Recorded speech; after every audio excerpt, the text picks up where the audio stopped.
أنفسنا ومن سيئات أعمالنا من يهده الله فلا مضل له ومن يضلله فلا هادي له ونشهد أن لا إله إلا الله وحده لا شريك له ونشهد أن سيدنا ومولانا محمدا عبده ورسوله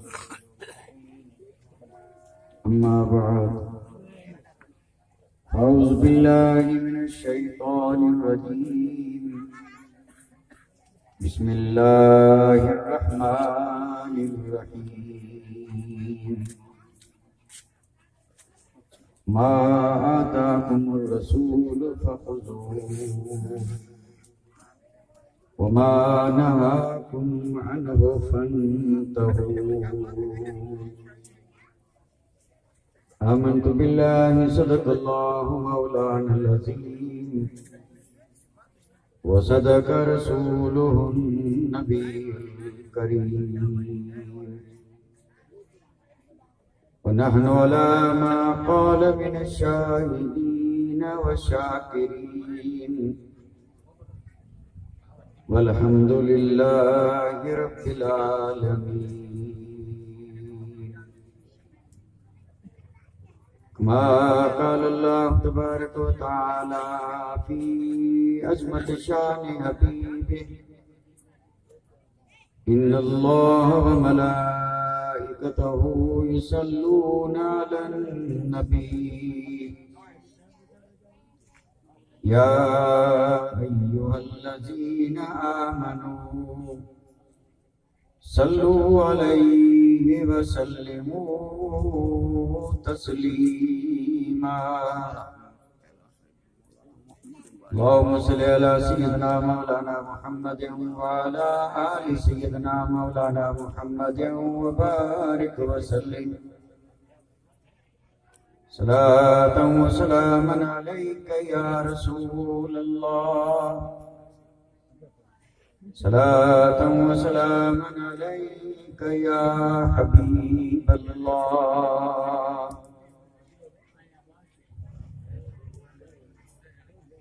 محترم و مکرم سامعین کرام، عزت مآب خواتین اسلام،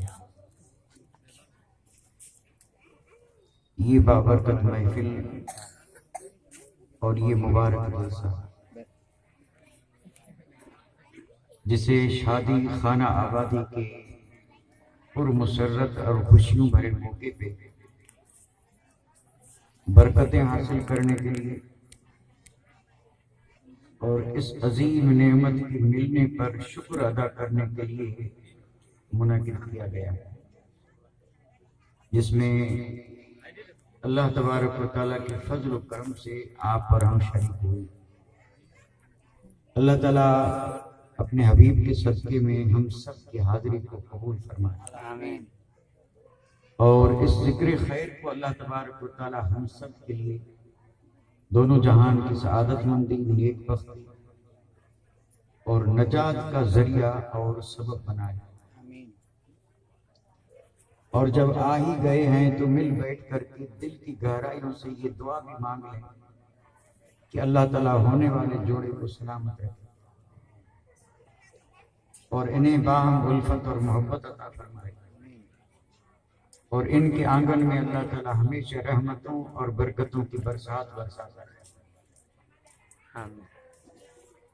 اور صاحب خانہ کے باقی جو جائز مقاصد ہیں اللہ ان تمام جائز مقاصد کو اس ذکر کے صدقے میں پورے فرمائے، آمین۔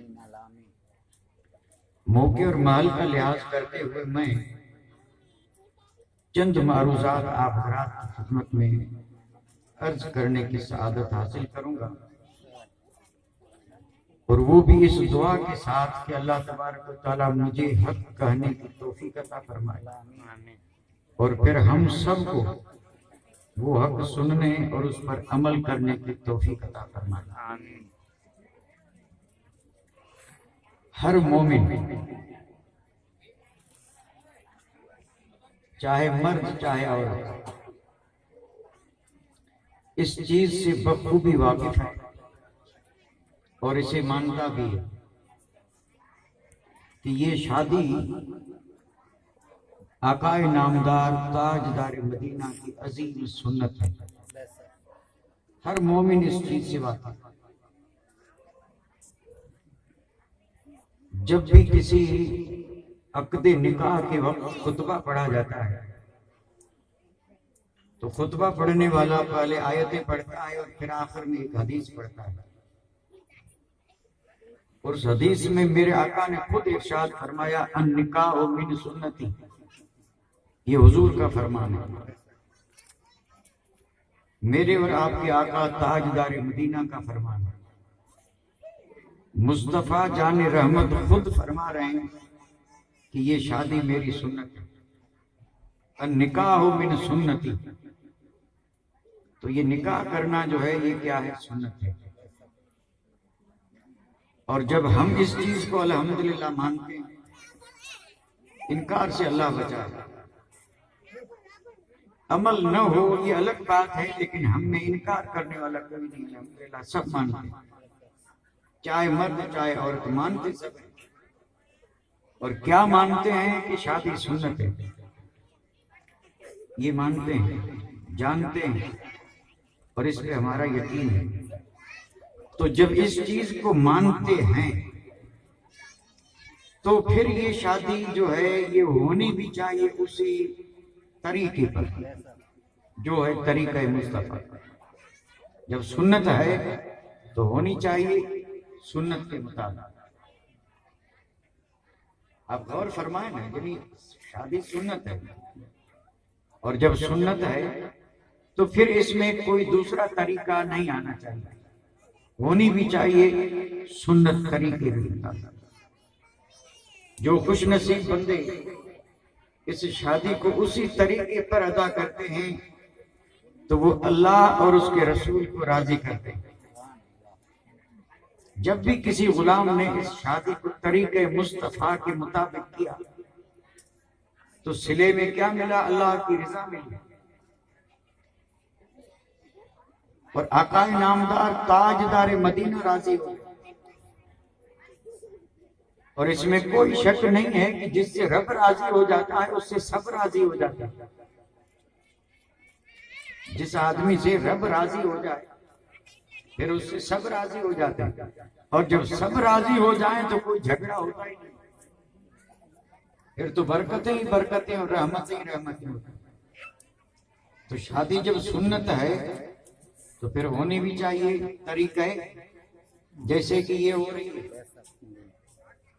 اس محفل کو سجانے والے اور یہ جو پریوار ہے آپ کا، جس کی طرف سے آپ نے یہ بورڈ لگایا ہے نوتیار پریوار، تو میں نوتیار پریوار کو دل کی گہرائیوں سے مبارکبادی دے رہا ہوں کہ انہوں نے ہمت سے کام لیتے ہوئے، ساری ناجائز اور خرافات سے بچتے ہوئے، اور جو طریقہ مصطفیٰ ہے اس کو اپناتے ہوئے، اور شادی کی شروعات کی ہے اس بابرکت محفل سے.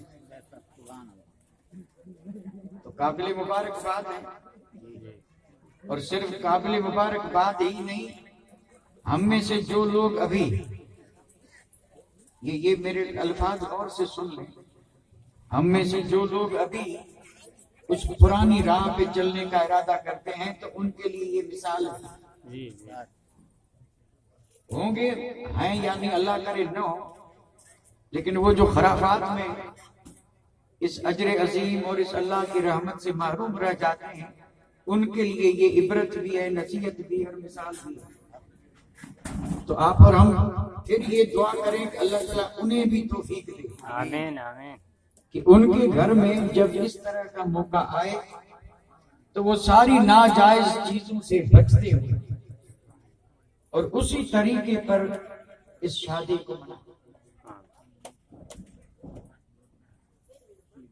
یہ حدیث پاک آپ اور ہم بارہا سن چکے ہیں اور بڑی مشہور حدیث پاک ہے، جہاں اللہ کا اور اللہ کے محبوب بندوں کا صالحین کا ذکر ہوتا ہے وہاں رحمتیں برستی ہیں. کئی بار ہم نے سنا ہے جہاں بھی ذکر ہوتا ہے وہاں اللہ کی رحمت برستی ہے، اور جہاں شریعت کے خلاف کوئی کام ہوتا ہے تو وہاں زحمت برستی ہے. اللہ اسے محفوظ رکھے. طریقہ مصطفیٰ کے خلاف جہاں کوئی کام ہوتا ہے وہاں زحمت برستی ہے، اور جہاں اس طرح کی محفلیں سجتی ہیں، جہاں بھی اس طرح کی محفلیں سجتی ہیں وہاں اللہ کی رحمت برستی. اب کسی بھی عقل مند سے اگر آپ پوچھیں کہ بتائیے رحمت چاہیے یا زحمت، کسی سے بھی آپ پوچھ لیں بھئی کیا چاہیے، تجھے زندگی میں اللہ کی رحمت چاہیے یا زحمت، تو ذرا سا بھی اگر شعور ہے، تھوڑی سی بھی اگر عقل ہے، تو وہ کہے گا زحمت سے خدا بچائے، مجھے تو رب کی رحمت چاہیے. تو اللہ کے بندے اگر رحمت چاہیے تو کام بھی ایسا کر کہ جس پہ رحمت برسے، اور وہ کام یہ ہے جو ہم کر رہے ہیں. رحمت بھی برستی ہے اور ایسی محفلیں جہاں ہوتی ہیں اس میں فرشتے بھی آتے ہیں. حقیقت ہے، یہ بھی حدیث پاک سے ثابت ہے. کتنے مبارکباد ہیں وہ لوگ اور کتنے بابرکت ہیں وہ گھر کہ جن گھر کے آنگنوں میں ذکر کیا جائے، رحمت فرشتے فرشتے آ جائیں. سبحان اللہ. اور چاہیے کیا؟ تو یہ محفلیں جو ہیں یہ رحمت کا بھی سبب ہیں اور فرشتے بھی آتے ہیں. فرشتے آتے ہیں تو کوئی ضروری نہیں کہ ہم دیکھیں تو مانیں. فرشتے دکھائی نہیں دیتے، ہمارے کندھے پر بھی بیٹھے ہیں لیکن ہم نہیں دیکھ پاتے. فرشتے آتے ہیں. ایسی محفلیں جہاں ہوتی ہیں فرشتے آتے ہیں، یقیناً آتے ہیں. اور اس پر میں صرف اشارہ کروں گا کیونکہ وہ حدیثیں سب میں بیان نہیں کر رہا ہوں. فرشتے آتے ہیں. فرشتوں کی تعداد یا تو رب جانے یا اس کا رسول جانے، کوئی نہیں جانتا کہ فرشتے کتنے ہیں. اور فرشتے ابھی بھی پیدا ہو رہے ہیں، ان کی تخلیق جو ہے وہ جاری اور ساری ہے. آپ نے سنا ہوگا جب کوئی بندہ کوئی مخصوص نیک عمل کرتا ہے تو ہم نے سنا کہ اللہ تعالیٰ اس کے لیے فرشتے پیدا کرتا ہے بندے کے لیے، اور قیامت تک وہ فرشتے اس بندے کے لیے دعا کرتے رہتے ہیں. پیدا ہوئے یا نہیں ہوئے، تو بندے کتنے، عمل کتنے، فرشتے پیدا ہو رہے ہیں. تو فرشتوں کی تعداد رب جانے. اور ہم اور آپ یہ بھی جانتے ہیں کہ فرشتوں کی الگ الگ ڈیوٹیاں ہیں، الگ الگ فرشتوں کی ڈیوٹیاں ہیں. جیسے جبریل امین کی ڈیوٹی ہے انبیاء کے پاس رب کی وحی لے کے آنا، یہ سید الملائکہ ہے. اور میکائیل کے ذمے لوگوں کا رزق ہے، رزق انہی کے ذمے ہے. دیتا رب ہے لیکن ڈیوٹی میکائیل کی. اسرافیل کی ڈیوٹی یہ ہے کہ وہ سور لے کے کھڑے، جب رب چاہے گا پھونکیں گے، کائنات ختم. یہ ان کی ڈیوٹی ہے. اور اسرائیل کی ڈیوٹی ہے روح قبض کرنا. یہ الگ الگ رب نے ڈیوٹیاں دے رکھی ہیں ملائکہ. اور ایسے کئی ملائکہ ہیں جن کی ڈیوٹی آدمی کی حفاظت کرنا، انسان کی. یہ جو ہم انسان ہیں ہماری حفاظت کے لیے اللہ تعالیٰ نے فرشتوں کی تعداد متعین کر دی، ان کی ڈیوٹی لگا دی ہے کہ یہ انسان ہے، اشرف مخلوق ہے، فرشتے ہر وقت اس کی حفاظت کر رہے ہیں. اس لیے تو انسان ساری مخلوق میں اشرف ہے. نوری مخلوق فرشتے اس کی حفاظت کریں. یہ اگر جاگ رہا ہے تو بھی فرشتے حفاظت کر رہے ہیں، سو رہا ہے تو بھی حفاظت کر رہے ہیں. اور یہ جو چین سے ہم زندگی بسر کر رہے ہیں یہ اسی حفاظت کا صدقہ ہے. کتنا بڑا کرم ہے اللہ کا انسان کا. تو ان کی ڈیوٹی اس انسان کی حفاظت کرنا ہے. غالباً یہ 32 کے قریب ہیں، غالباً 32 یعنی 30 ہیں حفاظت والے، 2 ہیں کرامن کاتبین. ہر آدمی کے ساتھ اتنے فرشتے، اور ان کا کام ہے انسان کی حفاظت کرنا. ذرا سا بھی اگر آدمی سوچے تو پھر اس کی عقل کہے گی کہ نافرمانی مت کر، تجھ پہ رب کا کرم تو دے۔ لیکن چونکہ غفلت کے پردے ہیں اس لیے اس طرح کی باتیں یاد ہوتے ہوئے بھی کبھی اس کا احساس نہیں ہوتا۔ رب نے کتنا فضل فرمایا، ہم رات کو سو جاتے ہیں، منہ بھی کھل جاتا ہے، کان کے سوراخ بھی کھلے ہیں، ناک بھی کھلا ہے، اور اس زمین پر رینگنے والے کیڑوں مکوڑوں کی کوئی کمی نہیں ہے، اور کیڑے مکوڑے تو گھستے ہی وہیں ہیں جہاں سوراخ ملے، کیوں نہیں ناک میں گھستے؟ ہم تو سو گئے غفلت میں، اور یہ نیند آدھے موت کے برابر ہے، اس نیند کو آدھی موت کہا گیا۔ سو گئے غافل ہیں، نہ کوئی کیڑا کان میں گھسا، نہ کوئی کیڑا کھلے ہوئے منہ میں گیا، اور نہ کوئی کسی کے ناک کے ذریعے سے اندر گیا۔ بچا کون رہا ہے؟ تو ماننا پڑے گا نوری مخلوق فرشتے حفاظت کر رہے ہیں، یہ شرف ہے انسان کا۔ لیکن انسان جب نہیں سمجھتا ہے تو پھر خود اپنے اعمال سے جانوروں کی طرح بن جائے، تو یہ جانے اور ہم جانے اور ہمارا کام جانے۔ ورنہ اللہ تعالیٰ نے تو انسان کو کرامت بھی دی ہے، شرافت بھی دی ہے کہ زمین آسمان سب تو بنے ہی انسان کے لیے، اور اس پہ قرآن گواہ ہے، کوئی معمولی چیز تھوڑے ہے انسان، زبردست اللہ کی مخلوق ہے۔ تو میں فرشتوں کی ڈیوٹیوں کی بات کر رہا تھا کہ فرشتوں کی ڈیوٹیاں ہیں۔ ایک فرشتوں کی جماعت ہے جس کی تعداد رب جانے، اس کی ڈیوٹی کیا ہے؟ ان فرشتوں کی ڈیوٹی صرف یہ ہے جہاں بھی ذکر کی محفل ہو وہاں اس میں جا کے وہ شریک ہوں۔ سبحان اللہ۔ اور یہ مشکات شریف کی حدیث ہے۔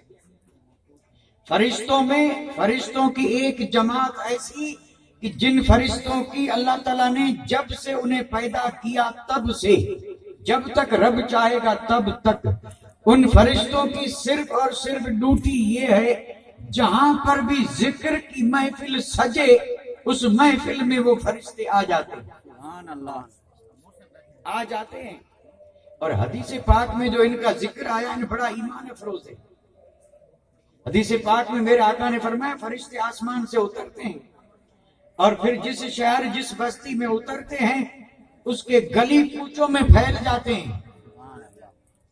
یعنی جس بستی میں وہ فرشتوں کی جماعت اتری تو وہاں ساتھ اتری تو ساتھ تھی، لیکن چونکہ گلیاں الگ ہیں، محلے الگ ہیں، تو جیسے کہ ہماری اس بستی پہ وہ فرشتے اترے تو کوئی اس گلی میں کوئی اس گلی میں، اور یہ اس گلی یا اس گلی میں کیوں نکلے ڈھونڈ رہے ہیں، یہ تلاش کر رہے ہیں، نوری مخلوق فرشتے تلاش کر رہے ہیں کہ کہیں مصطفیٰ کے غلام ذکر کی محفل سجائے بیٹھے ہو کہ ہم شریک ہو جائیں۔ سبحان اللہ۔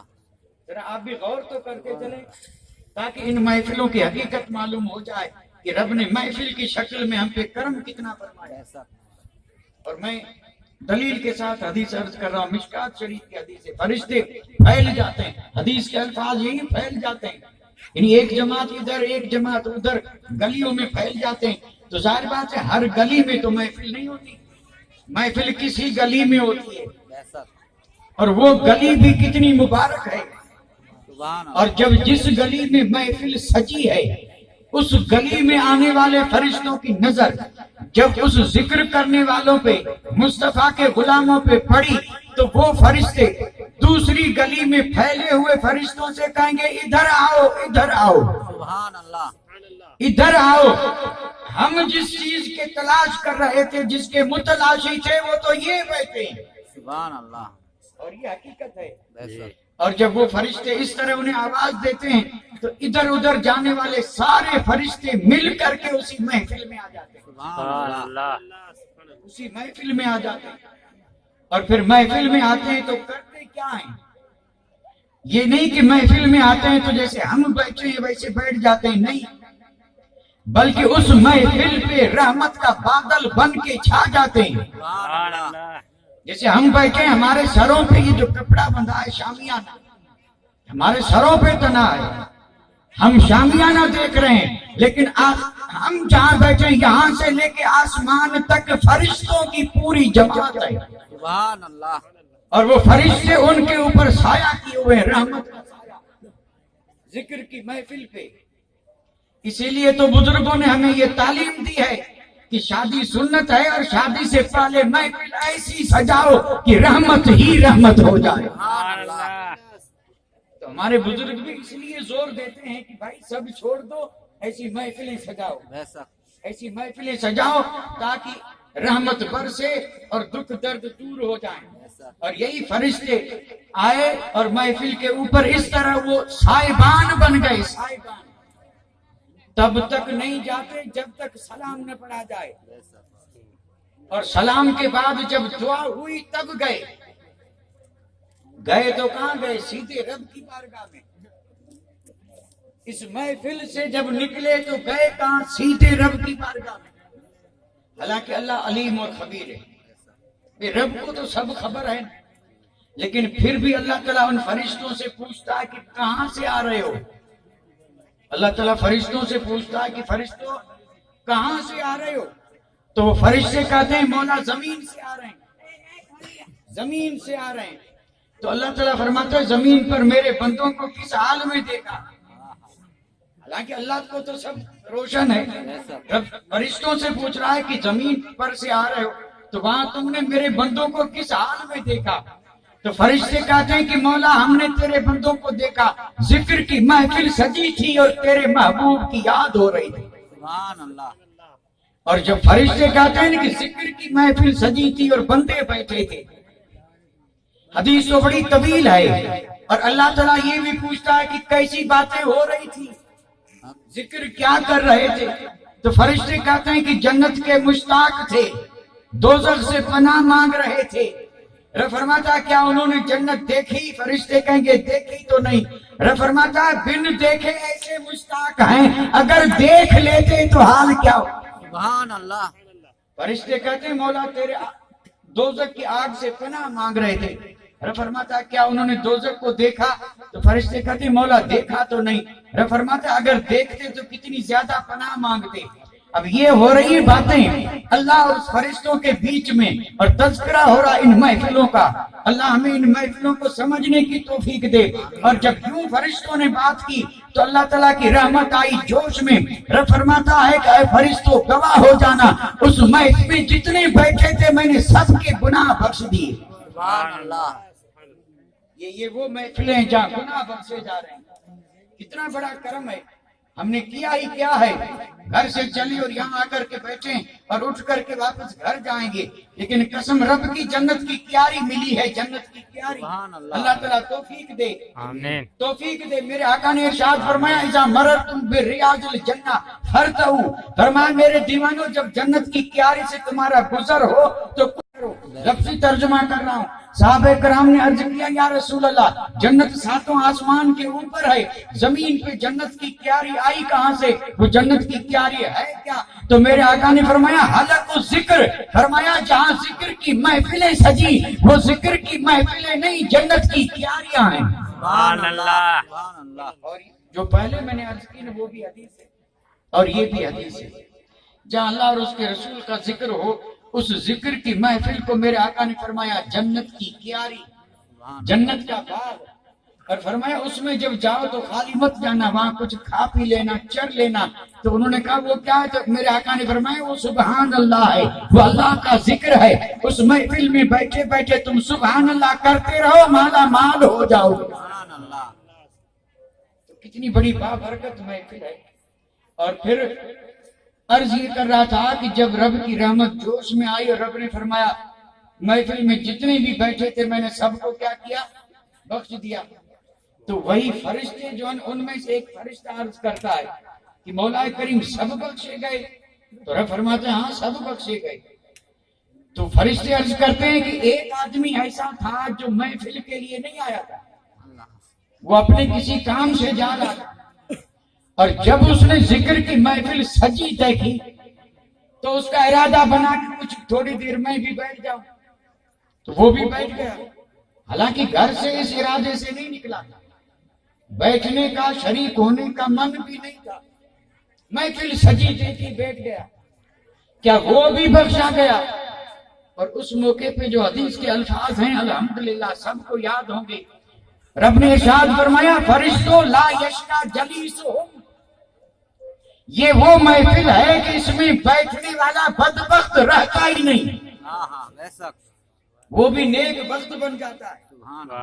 اور جب یہ حدیث سنتے ہیں تو ہمیں بھی کوشش کرنی چاہیے کہ ایسی محفلیں جہاں ملیں وہاں بیٹھ جائیں۔ ہو سکتا ہے قسمت ساتھ دے اور بدبختی دور ہو جائے اور نصیب اور بخت لکھ دیا، خوش قسمت بن جائیں۔ خوش قسمت بننے کے لیے ہمیں بھی ایسی محفلوں کو تلاش کرنا چاہیے اور محفلوں میں بیٹھنا چاہیے۔ اللہ جانے کب وہ گھڑی آ جائے کہ بدبختی مٹ جائے اور تقدیر میں نیک بخت ہونا لکھا جائے۔ سبحان اللہ۔ رب نے فرمایا لا یشقا جلیسہم، یہ جو بیٹھے ہیں نا ان کے ساتھ بیٹھنے والا بدبخت ہوتا ہی نہیں ہے، اگر ہوگا تو بھی بخت والا بن جائے گا۔ تو اللہ تبارک و تعالیٰ کا بہت بڑا کرم اور فضل کہ اس نے اپنے فضل سے اس پریوار کو یہ توفیق دی کہ انہوں نے یہ عظیم کام کیا ہے جو قابل مبارکباد ہے۔ اور میں عرض کر رہا ہوں کہ ہونا بھی چاہیے، شادی سنت ہے تو طریقے مصطفیٰ پہ ہونی چاہیے یا نہیں؟ یہ اللہ تعالیٰ کا بھی حکم ہے اور اللہ کے حبیب کا بھی حکم ہے۔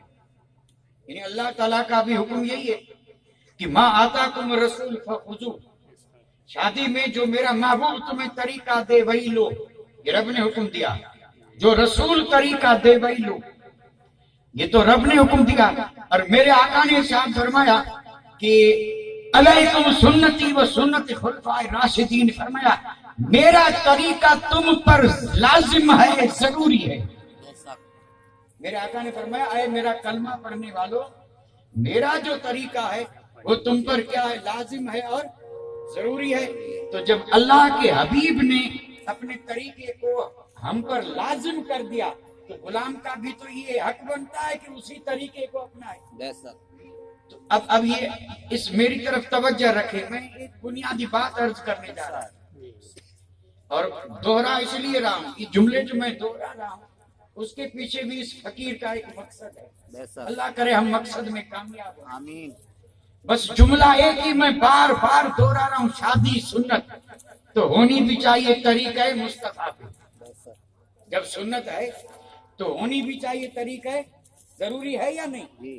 اچھا اگر کسی میں ہمت ہے اور ہوگی بھی نہیں، میں تو صرف سمجھانے کے لیے عرض کر رہا ہوں، اگر کوئی آدمی اپنی ناسمجھی میں کوئی غلط طریقہ اپناتا ہے تو اس سے میرے ہاتھ باندھ کر کے عرض ہے کہ شادی کو سنت نہ کہے۔ ہے کسی میں ہمت جو یہ کر سکے؟ بھائی جو طریقے، وہ طریقے کیا کیا ہیں اس کا میں یہاں ذکر نہیں کر رہا، وہ غیروں کے طریقے ہیں اور کچھ میرے آقا کے غلام ان طریقوں کو اپنا رہے ہیں، سمجھ رہے ہیں، پھر بھی ہمت نہیں ہو رہی کہ چھوڑ دیں، حالانکہ جانتے ہیں کہ یہ طریقے مومنوں کے نہیں، یہ غیروں کے ہیں۔ تو غیروں کے طریقے ہیں، شادی نبی کی سنت اور طریقہ غیروں کا، آپس میں کوئی اس میں ہے کوئی تعلق؟ ایک طرف تو کہیں شادی سنت اور طریقہ غیروں کا، تو مہربانی کریں یا تو یہ کہیں کہ شادی کو سنت نہ کہیں، پھر جو چاہیں کریں، اور یہ کوئی کہہ نہیں سکتا، نہیں کسی میں ہمت ہی نہیں جو یہ کرے۔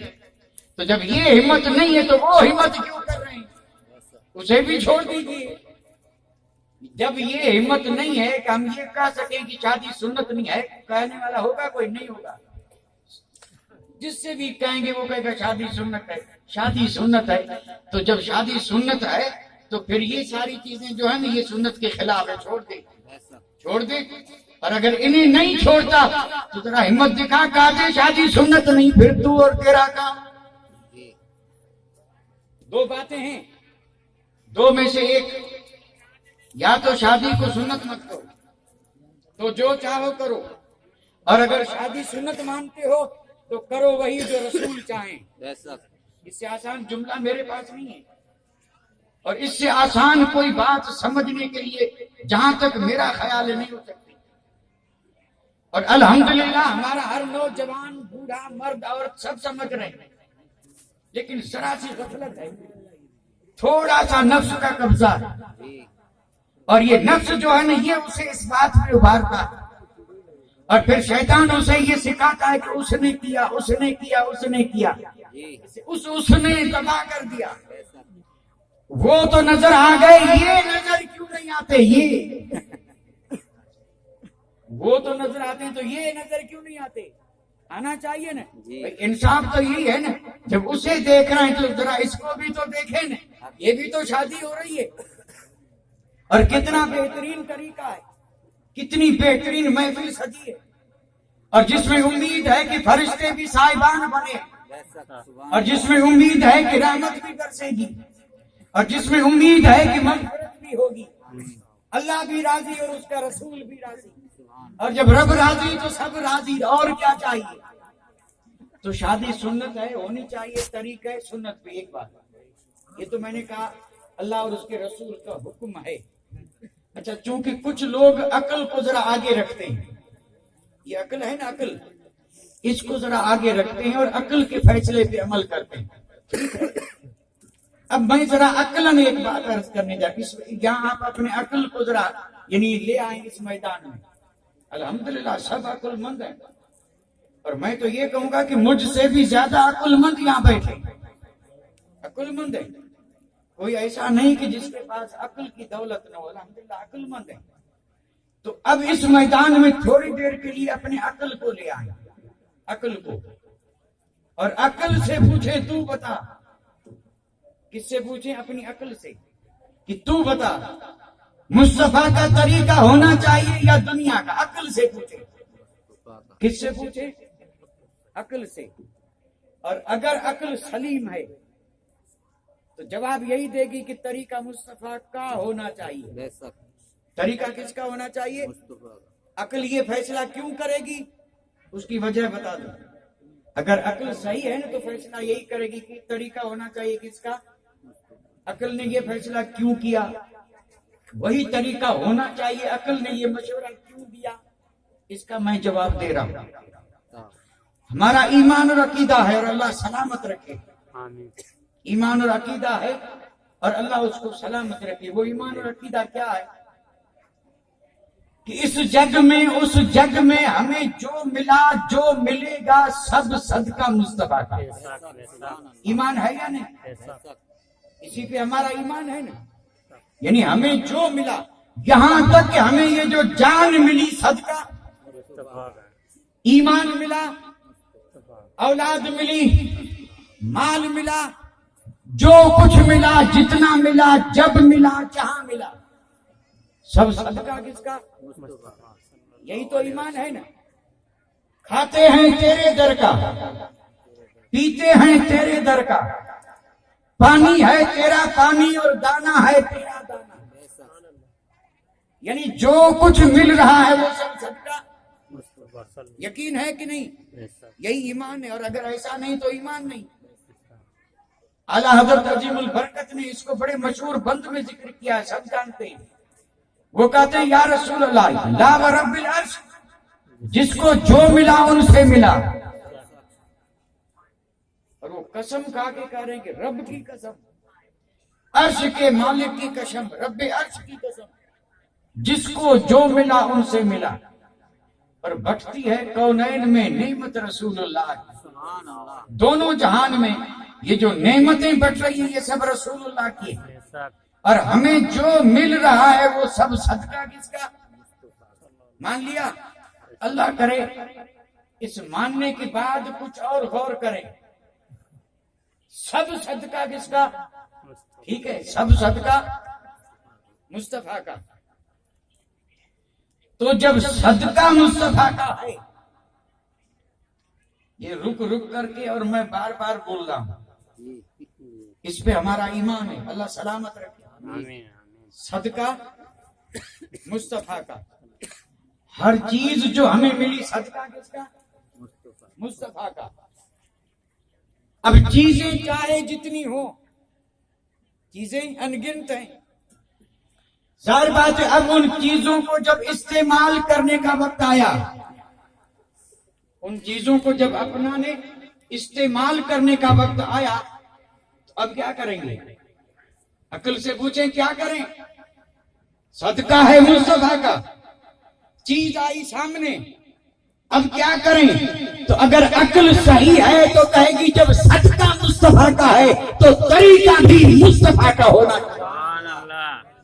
پوچھ لیں عقل سے، اگر ہر چیز مصطفیٰ کے صدقے میں ہے نا تو پھر اس چیز کو استعمال بھی کریں مصطفیٰ کے طریقے پہ، تب تو کیا ہوگا؟ عقل ہے، ورنہ عقل ہے ہی نہیں۔ پانی کس کے صدقے میں ملا؟ تو پیئیں بھی کس طریقے پہ؟ یہ جو ہمیں کھانا ملا یہ صدقہ کس کا؟ مصطفیٰ کا۔ تو کھائیں بھی طریقہ مصطفیٰ پہ۔ ہم یہ جو لباس پہنے ہوئے ہمیں لباس ملا کس کے صدقے میں؟ تب کہیں گے مصطفیٰ کے صدقے میں۔ تو پھر طریقہ بھی لباس میں ہونا چاہیے مصطفیٰ کا۔ اب آپ اس طرح سوچتے چلے جائیے، سوچتے چلے جائیں گے، اور اگر یہ مانتے ہیں کہ سب صدقہ مصطفیٰ کا تو زندگی میں سب طریقہ مصطفیٰ کا، سب طریقہ۔ اچھا، اولاد کس کے صدقے میں ملی؟ مصطفیٰ۔ اولاد پروان چڑھی صدقہ مصطفیٰ کا، اولاد جوان ہوئی صدقہ مصطفیٰ کا، اولاد کا اچھا رشتہ ہوا صدقہ مصطفیٰ کا، رشتے ہونے کے بعد شادی ہو رہی ہے صدقہ مصطفیٰ کا۔ یہ کس کا صدقہ ہے؟ مصطفیٰ جان رحمت کا۔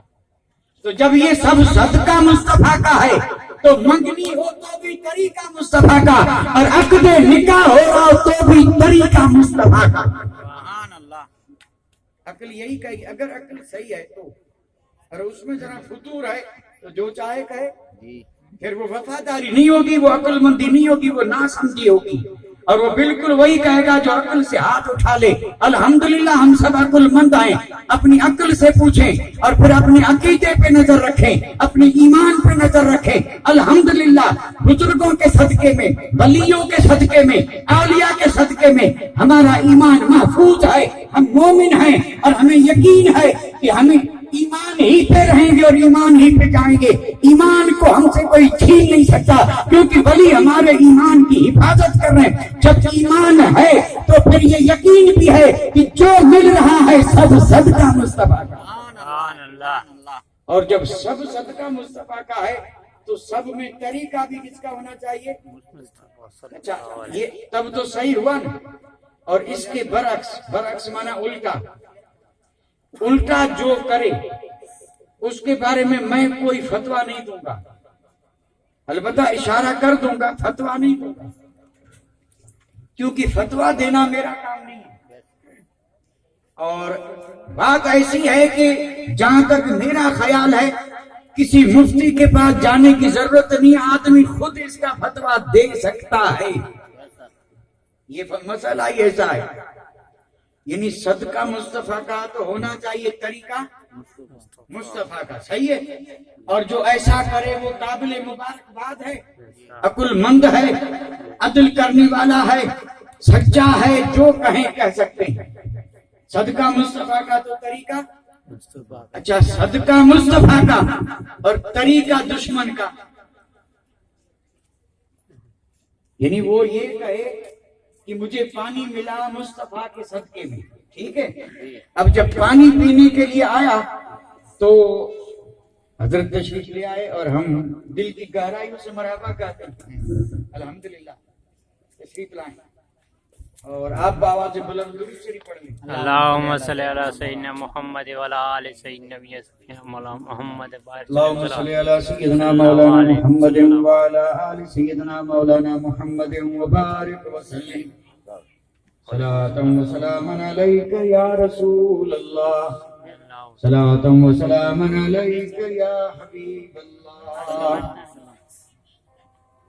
تو میں عرض یہ کر رہا تھا کہ کیونکہ محفل شادی کی ہے اس لیے میں اسی پہ عرض کر رہا ہوں، نہ ادھر نہ ادھر، اور باتیں بھی میں ایسی کر رہا ہوں کہ اگر ذرا سا بھی کوئی غور کرے تو آسانی سے سمجھ لے۔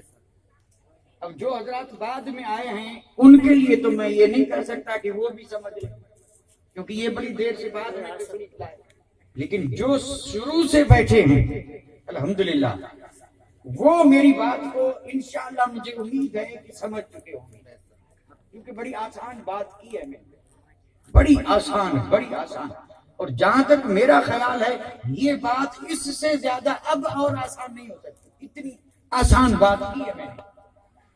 اور چونکہ اس میں دخل ہے دو چیزوں کا، ایمان اور عقیدے کا بھی ہے اور عقل کا بھی ہے، عقل کا بھی ہے، ایمان اور عقیدے کا بھی ہے۔ ذرا بھول گئے ہوں تو پھر دوہرا دوں، الحمدللہ بزرگوں کے صدقے میں ہمارا ایمان اور عقیدہ یہ ہے، اور اسی کا نام ایمان ہے۔ ہم یہ یقین اور ایمان رکھتے ہیں کہ ہمیں جو ملا، جو ملے گا اور جو مل رہا ہے، یہ سب صدقہ کس کا؟ مصطفیٰ کا۔ کس کا صدقہ؟ یہی تو ہے ایمان، اور اسی پہ ہمارا یقین، یہ بات ہے، یہ ہمارا ایمان اور یقین ہے۔ اور جب یہ یقین اور ایمان ہے تو اب اگر عقل صحیح ہے تو عقل سے پوچھیں کہ جب ہر چیز مصطفیٰ کے صدقے میں ہے تو پھر ہر چیز کے لیے طریقہ بھی مصطفیٰ کا ہونا چاہیے۔ یعنی جب حضور کے صدقے میں ہے تو طریقہ بھی کس کا ہونا چاہیے؟ حضور ہی کا ہونا چاہیے، یہ ہے صحیح عقل۔ اور اگر ایک طرف ہم یہ کہیں کہ جو مل رہا ہے سب صدقہ حضور کا، اور جب اسے اپنانے اور استعمال کی باری آئی تو طریقہ یہود کا، اور جو اس طرح کرے اس کو کیا کہیں گے؟ اس کے لیے میں کچھ بھی نہیں کہوں گا، اس لیے کہ میں مفتی نہیں ہوں، اور میں نے آپ کے سامنے عرض کیا کہ میں فقیر ہوں، اور فقیر فتویٰ نہیں دیتے، فتوے مفتی دیتے ہیں۔ آپ کل پوچھ لیجئے کسی مفتی سے کہ جو حضور کے یعنی یہ مانے کہ ہر چیز صدقہ مصطفیٰ کا اور پھر وہ اپنائے طریقہ مصطفیٰ کا، اسے کیا کہیں گے؟ اور جو دعویٰ تو یہ کرے کہ ہر چیز صدقہ مصطفیٰ کا، آمنہ کے لال کا صدقہ کھا رہے ہیں، آمنہ کے لال کا صدقہ کھا رہے ہیں، اور پھر یہ کہیں گے جنت میں بھی جائیں گے تو مصطفیٰ کے صدقے، بڑے بلند اور ببانگے دہلیے نعرے مارے کہ سب صدقہ مصطفیٰ کا، لیکن جب آئی بات عمل کرنے کی تو یا تو طریقہ امریکہ والوں کا، یا یہودیوں کا، یا نصارہ کا، یا بے ایمان لوگوں کا۔ اب ایسا جو کریں اس کو کیا کہیں گے؟ یہ میں نے کہا میں نہیں کہوں گا، میں کیونکہ میرے اندر اتنی ہمت نہیں ہے صاحب، اور چونکہ بات حق ہے اس لیے عرض کر دیا، کیونکہ یہاں ایمان اور عقیدے کی بات ہے اور بات ہو رہی شادی کی، یہاں بات صرف شادی کی ہو رہی تھی، اور میں اسی پہ ہی عرض کر رہا ہوں۔ اور میں نے کہا تھا میں صرف 2-3 نکات ہی عرض کروں گا، باقی اس سے زیادہ کچھ ضرورت بھی نہیں ہے۔ 2-1 باتیں تو میں نے عرض کر دی اسی حوالے سے، اگر یہ باتیں سمجھ میں آ جائیں تو انشاءاللہ کوئی مصطفیٰ کا غلام شادی میں غیروں کا طریقہ کبھی بھی داخل نہیں کرے گا۔ شادی میں طریقہ وہی جو میرے نبی نے دیا، کیونکہ شادی سنت ہے۔ شادی کیا ہے؟ اگر سنت ہے تو طریقہ بھی مصطفیٰ کا ہونا چاہیے، جس کو سنت مصطفیٰ کہتے ہیں۔ سنت مانتے ہیں تو طریقہ بھی مصطفیٰ کا، اور اگر سنت مان کر کے طریقہ غیروں کا تو یہ کیا؟ میں یہی پوچھ رہا تھا کہ اس کو کیا کہیں گے؟ کسی سے بھی آپ پوچھیں شادی تو کہیں گے سنت، تو پھر یہ سنت میں یہ سب کیا ہو رہا ہے؟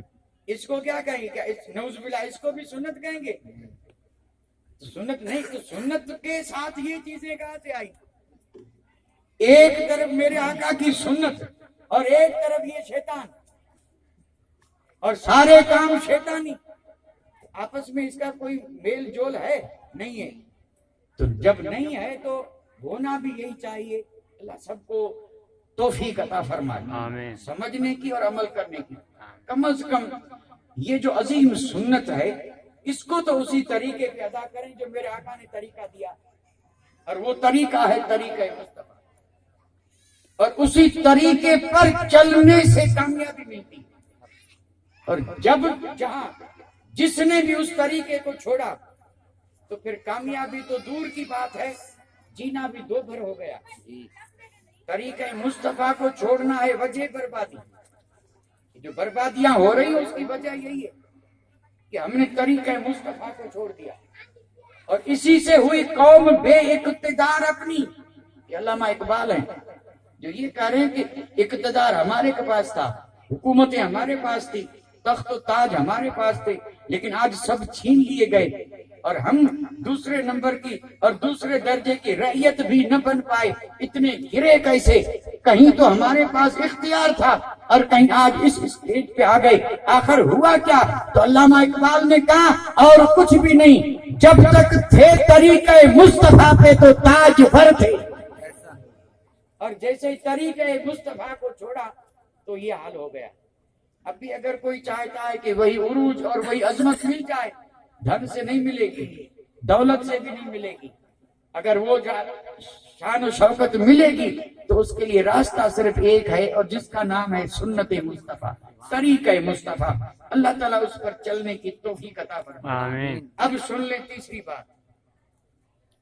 دو باتیں تو میں عرض کر چکا اور یہ دونوں بالکل ایسی کہ عقلاً، دو ایک حدیثیں بھی میں نے پڑھی تھی، لیکن دونوں باتیں ایسی کی تھی جس پہ سوچنا چاہیے، اور اللہ ہمیں سوچنے کی توفیق دے۔ آمین۔ اب میں بات عرض کر رہا ہوں ایمان اور عقیدے کی روشنی میں تیسری بات۔ اب تیسری بات کیا ہے؟ یہ سارا جگ جو ہے، سارا جگ جس میں 18,000 عالم آ گئے، 18,000 عالم، یہ 18,000 عالم جو ہے اسے پیدا کس نے کیا؟ رب نے۔ خالق سب کا خدا ہے۔ 18,000 میں ہر چیز کا خالق کون ہے؟ اللہ تعالیٰ۔ اللہ تعالیٰ نے 18,000 عالم پیدا کیے، اور پیدا کر کے رب ہے خالق، اور مصطفیٰ کو بنا دیا مالک۔ میرے اور آپ کے آقا نبیوں کے نبی، تاجدار مدینہ، محمد الرسول اللہ، آمنہ کے لال، شفیع المذنبین، رحمت للعالمین آقا، خالق خدا ہے، مالک مصطفیٰ۔ یہ بھی ایمان اور عقیدے کی بات ہے۔ ہر چیز کا خالق کون ہے؟ خدا، اور ہر چیز کے مالک کون ہے؟ مصطفیٰ۔ اچھا، ہر چیز میں 18,000 میں جو ہے سب کا مالک مصطفیٰ ہے، تو ہم اسی عالم میں ہیں یا باہر؟ ہم بھی تو انہی عالموں میں سے کسی عالم میں ہیں، یا 18,000 سے ہم باہر ہیں؟ نہیں سمجھ میں آ رہی بات۔ ہم یہ جو 18,000 عالم ہیں، انہی عالم میں ہم ہیں یا باہر ہیں؟ نہیں سمجھ میں آ رہی، آئے گی بھی نہیں۔ ہم جب عالم نہیں سمجھتے تو کیا آئے گا؟ 18,000 عالم جو ہے اس سے کوئی چیز باہر ہے ہی نہیں۔ زمین آسمان، زمینوں میں آسمانوں میں جو ہے سب اسی، اور یہ 18,000 عالم میں سے ایک عالم ہے یہ جس میں ہم بیٹھے ہیں، جس کا نام ہے عالم شہادت، اسی 18,000 میں۔ اور ایک اس کے بعد دوسرا جس کو کہتے ہیں عالم برزخ، وہ بھی اسی 18,000 میں ہے، اور اس کے بعد عالم آخر، وہ بھی اسی 18,000 میں ہے۔ تو جو بھی ہے سب اسی 18,000 میں ہے، تو اس میں جو بھی ہے خالق اس کا خدا ہے، اور مالک کون ہے؟ مصطفیٰ۔ اعلیٰ حضرت عظیم البرکت کا یہ بند شاید آپ نے سنا تو ہوگا لیکن یاد نہیں ہے۔ میرے امام فرماتے ہیں کہ یا رسول اللہ میں تو مالک ہی کہوں گا، میں تو مالک ہی کہوں گا، کہ ہو مالک کے حبیب اور محبوب و محب میں نہیں میرا تیرا۔ اور یہی ایمان ہے۔ کمال ایمان یہ ہے کہ ہر مومن یہ سمجھے کہ میرا کچھ بھی نہیں، میرے پاس جو ہے سب کے مالک مصطفیٰ ہے۔ یہ ہے ایمان۔ میری جان اس کا مالک میں نہیں، میری اولاد ہے مالک میں نہیں، گھر میرا ہے مالک میں نہیں، دولت میری ہے مالک میں نہیں، جائیداد میری ہے مالک میں نہیں، اسی کا نام ایمان ہے۔ تو پھر یہ ہے کس کی؟ تو دیوانہ وہی کہے جو ابو بکر نے کہا اور جو عثمان غنی نے کہا، وہ جواب یہی دے سب مصطفیٰ کا، اسی کا نام ایمان ہے۔ اور ادھر ہر چیز میری ہے اور اس پہ ایسا قبضہ جما لے اور پھر جو چاہے کرے، نہیں، یہ مومن کی شان نہیں ہے۔ مومن کا کمال ایمان یہ ہے کہ جان بھی اپنی نہ سمجھے، جان کے مالک بھی مصطفیٰ ہیں۔ یہ شان مصطفیٰ ہے، رب نے محبوب کو یہ شان دی ہے، اور یہ سارے صحابہ کا عقیدہ تھا۔ حدیث شریف اٹھا کر کے دیکھ لیں، سارے صحابہ کا یہ قول جیسے چودھویں کا چاند چمک رہا ہے ویسے حدیثوں میں چمک رہا ہے۔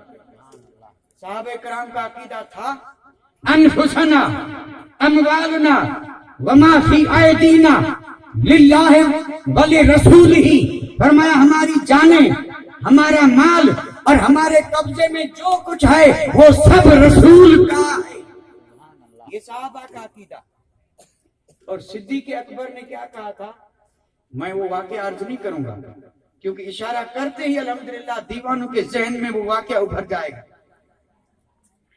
شروع اسلام میں حضرت بلال کو ستایا جا رہا تھا، اتنا کسی کو نہیں ستایا گیا، لیکن ایمان کیا مضبوط تھا۔ آگ پہ لیٹے ہوئے ہیں اور خون پیپ نکل رہا ہے اور زخمی ہو رہے ہیں، پتھر سینے پہ رکھے جا رہے ہیں اور نوکیلے پتھروں پہ گلے میں رسی ڈال کے کھینچا جا رہا ہے، لیکن زبان پہ ہے عہد عہد۔ اسی کا نام ہے ایمان۔ کوئی چیز مصطفیٰ کے طریقے سے ہٹا نہ سکی۔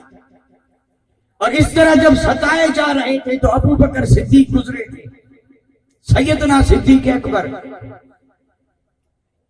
حضرت بلال حبشی کا حال جب دیکھا تو صدیق اکبر نے کہا بلال چند دنوں کا تو معاملہ ہے، انشاءاللہ عہد عہد کہنے سے کوئی نہیں روکے گا، ابھی ذرا آقا کا حکم یہ ہے کہ اپنے اسلام کو چھپاؤ تاکہ تکلیف سے بچ جاؤ۔ اور مشرک یہی مطالبہ کر رہے ہیں کہ عہد مت کہو، تو کہہ دے اب نہیں کہوں گا۔ صدیق اکبر نے مشورہ دیا، حضرت بلال نے کہا ٹھیک ہے، اب بلند آواز سے نہیں کہوں گا، ابھی حالات ہی ایسے ہیں، اسلام کی ابتدا ہے اور مشرکین کا غلبہ ہے، نہیں کہوں گا۔ کہا تو دیا نہیں کہوں گا، لیکن دوسرے دن صدیق اکبر جب گزرے تو وہی دشمن ہے اور وہی بلال ہے اور وہی سزائیں دی جا رہی ہیں اور وہی زبان پہ عہد عہد کی پکار ہے۔ تو سیدنا صدیق اکبر نے کہا بلال میں نے تجھے مشورہ دیا تھا، چند دن ذرا صبر کر لے، عہد عہد کہنا چھوڑ دے، بچ جائے گا، تکلیف نہیں ہوگی۔ حضرت بلال کی آنکھ میں آنسو آ گئے، انہوں نے کہا صدیق اکبر آپ کے ہمدردی کا شکریہ، میں نے آپ سے وعدہ کیا تھا کہ نہیں کہوں گا، لیکن جب کفر کو دندناتے دیکھا تو ایمان نے غیرت پائی اور میں رک نہ سکا، میں نے عہد عہد کہہ دیا۔ ایمان کوئی دبانے سے تھوڑے دبتا ہے۔ تو صدیق اکبر نے دیکھا اب یہ رکنے والے نہیں ہیں، سیدھے گئے میرے آقا کی بارگاہ میں اور جا کے کہنے لگے یا رسول اللہ ماں باپ قربان، بلال کو بہت زیادہ ستایا جا رہا ہے، چونکہ وہ غلام ہیں اور ان کے آقا انہیں ستا رہے ہیں، میں چاہتا ہوں کہ بلال خرید، چاہے جتنی قیمت لگے بلال کو مجھے خریدنا ہے اور خرید کر کے آپ کی بارگاہ میں آزاد کرنا ہے۔ میرے آقا نے جب یہ سنا تو ارشاد فرمایا ابو بکر بڑی اچھی بات ہے، لیکن تنہا مت خرید، بلال کا خریدار میں بھی ہوں، میں بھی تیرے ساتھ شریک ہوں، قربان جاؤں بلال تیری قسمت پہ۔ صدیق اکبر نے فرمایا یا رسول اللہ ٹھیک ہے، آپ کو بھی شریک کر لوں گا۔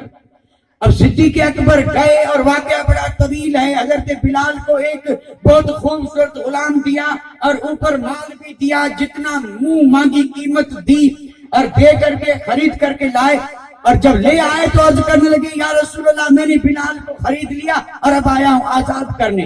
تو میرے آقا نے فرمایا ابو بکر میں نے تجھے کہا تھا نا کہ مجھے تیرے ساتھ شریک کر لینا، تو نے شریک کیوں نہیں کیا، اکیلے کیسے خرید لیا؟ تو سیدنا صدیق اکبر نے جو جواب دیا تھا وہ یہ تھا کہ یا رسول اللہ میں شریک تو تب کرتا جب میں کسی چیز کا مالک ہوتا، میرا تو ہے ہی کچھ نہیں، میں بھی آپ کا ہوں، میرا مال بھی آپ کا ہے۔ یہ عقیدہ ہے ابو بکر صدیق کا۔ فرمایا شریک وہ کرے جو کسی چیز کا مالک ہو، میرا تو کچھ ہے نہیں، میری جان بھی آپ کی اور میرا مال بھی۔ یہ عقیدہ کس کا ہے؟ صدیق اکبر کا۔ اس سے بھی بڑھ کر کے کوئی ہوگا شان والا؟ ثابت ہوا مومن کی شان یہ ہے کہ جو یہ یقین رکھے، ایمان رکھے کہ مالک مصطفیٰ ہے، میرا کچھ نہیں۔ آئی بات عثمان غنی کی، بڑی مشہور روایت ہے، یہی جواب حضرت عثمان غنی نے دیا تھا، لیکن دیا تھا کس موقع پہ؟ ایک صحابی آئے تھے میرے آقا کی بارگاہ میں آ کے عرض کرنے لگے یا رسول اللہ ذرا ضرورت پیش آئی ہے، میری مدد فرما دیں، تھوڑا سا کام رک گیا ہے، آپ میری مدد فرما دیں۔ تو میرے آقا نے فرمایا کہ جا عثمان غنی سے جا کر کے اپنی حاجت کہہ دے، وہ دے دے گا۔ آپ نے بھیجا عثمان غنی کے پاس، کیونکہ حضرت عثمان غنی ہیں، یہ صحابی جب میرے آقا کے حکم کے مطابق وہاں پہنچا، عثمان غنی کے گھر، مغرب کا وقت ہو رہا تھا، سورج غروب ہو چکا تھا، تھوڑا تھوڑا اندھیرا چھا رہا، تب پہنچا۔ اور یہ جب عثمان غنی کی بارگاہ میں گیا تو وہاں معاملہ اسے یہ نظر آیا کہ سیدنا عثمان غنی نے اپنے خادم کو حکم دیا کہ چراغ روشن کر۔ وہ گیا اندر، چراغ میں تیل ڈال کر کے، اور پھر جو چراغ کا فتیلہ ہے اسے ذرا اوپر کر کے اس میں کیا کیا، روشن کر دیا۔ لے کے عثمان غنی کے پاس جب آیا تو آپ نے فرمایا غلام یہ کیا کیا؟ چراغ چاہیے مجھے اکیلے کو، اور اکیلے کے لیے چراغ میں اتنی موٹی بات کی ضرورت نہیں، یہ بات ہمارا لفظ لے رہا ہوں، یہ چراغوں میں جو بات جلتی ہے نا، بات، اسی کو فتیلہ بولتے ہیں۔ یہ اگر باریک ہوگا تو تیل کم خرچ ہوگا، اور یہ اگر موٹا ہے تو تیل زیادہ خرچ ہوگا۔ عثمان غنی غلام سے کہہ رہے ہیں کہ چراغ مجھ تنہا کے لیے چاہیے تھا، اتنا بڑا تو نے یہ فتیلہ رکھا، اس میں تیل زیادہ خرچ ہوگا، کل اس طرح مت کرنا، اس کے اس فتیلے کو معمولی سا دھاگا لگا دینا، روشنی ہوتی رہے گی، میرا کام چلتا رہے گا، کیونکہ اس میں تیل زیادہ جلے گا۔ سوچنے کی بات نہیں ہے کیا؟ اب آپ سوچیں اس پہ میں اور کیا وضاحت کروں۔ ہم بھی اگر اسی طرح سوچ کر کے مال خرچ کرتے تو حال کچھ اور ہوتا۔ عثمان غنی کے پاس مال کی کمی نہیں تھی، لیکن وہ جانتے تھے کہ ضرورت سے زیادہ کریں گے تو اسراف ہوگا، اور اسراف ہوا تو قیامت میں رب پوچھے گا۔ وہ جو صحابی حاجت لے کے آیا تھا، اس نے جب یہ حال دیکھا تو کچھ بھی نہیں بولا، چپ چاپ بیٹھے بیٹھے اٹھ کر کے چلا گیا۔ دل میں خیال کیا کہ میرے آقا نے تو بھیجا، لیکن جو آدمی تیل کی اتنی فکر کرے وہ مجھے کیا دے گا؟ کچھ بھی نہیں مانگا، چلا گیا۔ 2 دن کے بعد پھر آیا میرے آقا کے پاس، عرض کرنے لگا یا رسول اللہ ضرورت ہے۔ آپ نے فرمایا میں نے تجھے بھیجا تھا عثمان غنی کے پاس۔ کہا یا رسول اللہ گیا تھا۔ پھر کیا ہوا؟ کہا ہمت نہیں۔ آپ نے فرمایا آج جا۔ اب یہ پھر گیا، ابھی اور کوئی تفصیلی بات ہوئی نہیں، پھر گیا۔ اور پھر جب گیا تو اتفاق دیکھیے عثمان غنی اپنے خادم سے کھانا بنانے کے لیے حکم فرما رہے تھے، وہ کھانا بنا رہا تھا۔ ایک آدمی کا کھانا تھا اور اس نے ذرا یہ نمک جو ہے، نمک اس کی موٹی ڈلی اٹھائی اور اس میں ڈال دی۔ عثمان غنی نے کہا نہیں نہیں، اس کھانے کے لیے اتنا نمک نہیں، یہ تھوڑا سا کم کر، کیونکہ اسراف ہو رہا ہے، ضرورت کم ہے اور تو نمک زیادہ ڈال رہا ہے۔ اس نے جب یہ دیکھا تو حیرت میں ڈوب گیا، فرمایا کل تھوڑا سا تیل جلنے کی فکر تھی اور آج تو نمک مرچ کی بھی فکر ہے، یہ کیا دیں گے؟ نہیں مانگا۔ اب پھر تیسری بار جب یہ گیا میرے آقا کے پاس، غیبدہ نبی پر تو سب روشن تھا، دنیا والوں کو بتانا تھا کہ عثمان غنی کا مقام کیا ہے۔ تیسرے دن جب یہ گیا اور میرے آقا نے فرمایا میں 2 دن ہوئے تجھے بھیج رہا ہوں اور تو وہاں جا رہا ہے، مانگتا نہیں کیا؟ تو میرے آقا نے فرمایا اگر تیری زبان نہیں کھلتی تو تو مت مانگنا، آج جا کے عثمان غنی سے کہنا کہ مصطفیٰ نے بھیجا۔ اب یہ ہمت کر کے چلا گیا اور گیا تو عثمان غنی نے کہا بھائی میں تجھے 2 دن سے دیکھ رہا ہوں، کل بھی آیا تھا، پرسوں بھی آیا تھا، بولتا کچھ بھی نہیں ہے اور ایسے ہی چلا جاتا ہے، آج پھر آیا۔ تو اس نے کہا آیا نہیں ہوں، مصطفیٰ نے بھیجا ہے۔ اچھا آقا نے بھیجا؟ ہاں آقا نے بھیجا۔ اور کیا کہا؟ تو فرمایا میری ایک حاجت ہے اور آپ پوری فرما دے۔ عثمان غنی اٹھے اور جو خزانچی تھا اس کو حکم نہیں دیا، اس سے کہا چابی دے، خزانے کی چابی لی اور خزانے کا دروازہ کھولا اور دروازہ کھول کے اس صحابی سے کہا یہ ہے خزانہ، جتنا چاہے لے جا، جتنا چاہے لے جا۔ اب وہ خزانہ لے یا اس بتھی کو سلجھائے؟ اس نے کہا خزانہ تو خیر جتنی ضرورت ہوگی اتنا ہی لوں گا، لیکن آقا پہلے یہ تو بتا دیں کہ وہاں پر آپ اتنا اسراف سے بچتے تھے، کہیں نمک کی فکر تھی اور کہیں زیادہ تیل جلنے کی فکر تھی، اور یہاں پر معاملہ یہ کہ خزانہ سپرد کر دیا۔